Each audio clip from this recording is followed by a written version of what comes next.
Did Sean Diddy Combs really run a secret empire built on control, coercion, and corruption? Or is he just a party mogul caught in the crosshairs of a media storm? That's the question hanging over one of the most explosive trials in entertainment history. And just days before jury selection begins, Diddy's legal team dropped a bombshell. They're claiming he was mentally incapable of committing the crimes he's accused of. That's right, their defense is that Diddy was too out of it to know what he was doing.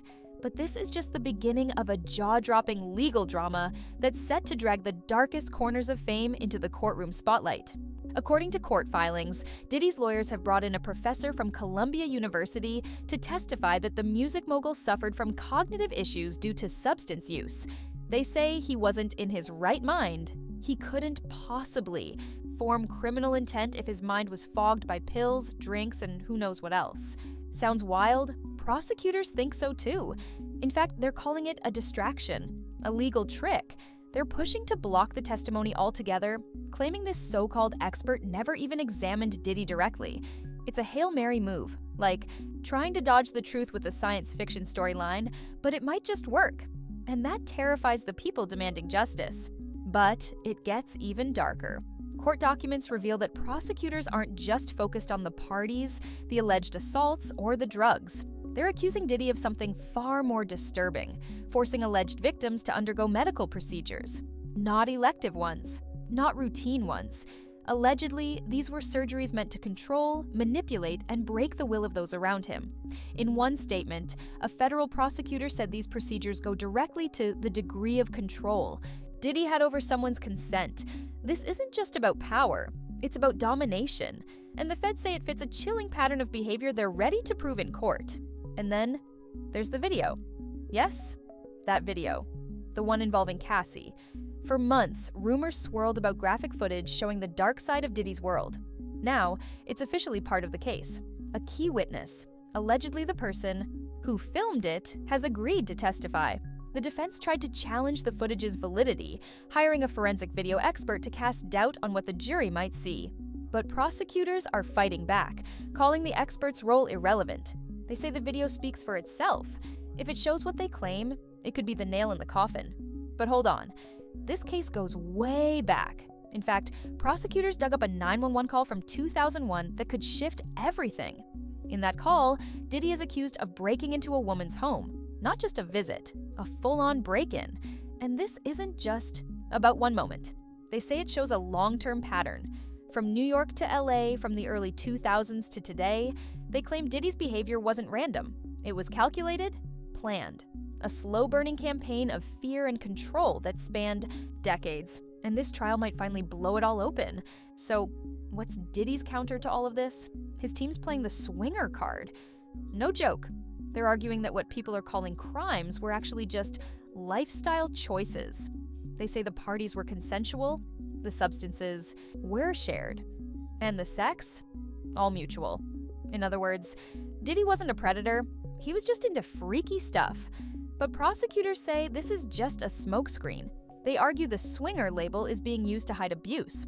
That what Diddy called wild nights were actually carefully orchestrated operations meant to control vulnerable people. This trial will decide whether those nights were freedom or exploitation. And here's where things get nuclear, because the defense is reportedly planning to name names. Big ones, celebrities, athletes, executives. They want to prove Diddy wasn't the only one living that lifestyle, and that what he did was normal. For the elite, that means we might see A-list parties exposed, hidden relationships outed, private events turned into courtroom evidence.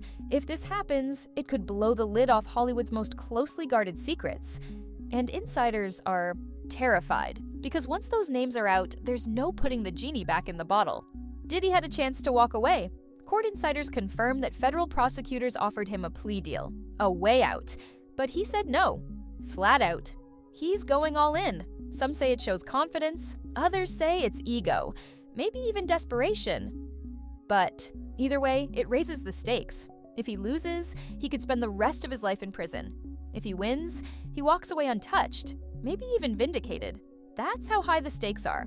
No middle ground, just freedom or forever behind bars. Diddy had a chance to walk away. Court insiders confirm that federal prosecutors offered him a plea deal, a way out. But he said no, Flat out. He's going all in. Some say it shows confidence, others say it's ego, maybe even desperation. But either way, it raises the stakes. If he loses, he could spend the rest of his life in prison. If he wins, he walks away untouched, maybe even vindicated. That's how high the stakes are. No middle ground, just freedom or forever behind bars. Now, here's the part that's getting media watchdogs fired up. Despite the national interest, access to this trial is limited. Major networks are struggling to get inside. Journalists are being denied credentials, and that's raising alarms. Is the court trying to shield someone, or are they just overwhelmed by the chaos?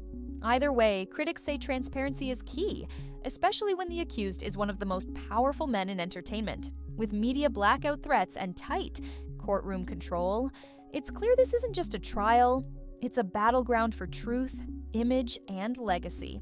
And here's the kicker. Several documents in this case remain sealed. That means the public hasn't even seen the full scope of what's coming. Rumors suggest these documents may contain references to additional victims, secret payoffs, alleged trafficking routes, even offshore accounts used to hide hush money. No one knows for sure, but the moment the judge unseals those files, everything could change. New names, new charges, new headlines, and a flood of public backlash that could take down more than just Diddy. This isn't just a trial. It's a reckoning, a mirror held up to the industry, to fame, to power. And as the courtroom drama begins, the world is watching to see whether this is the fall of a mogul or the rise of something far darker finally brought into the light. Thanks for watching, and I will see you next time.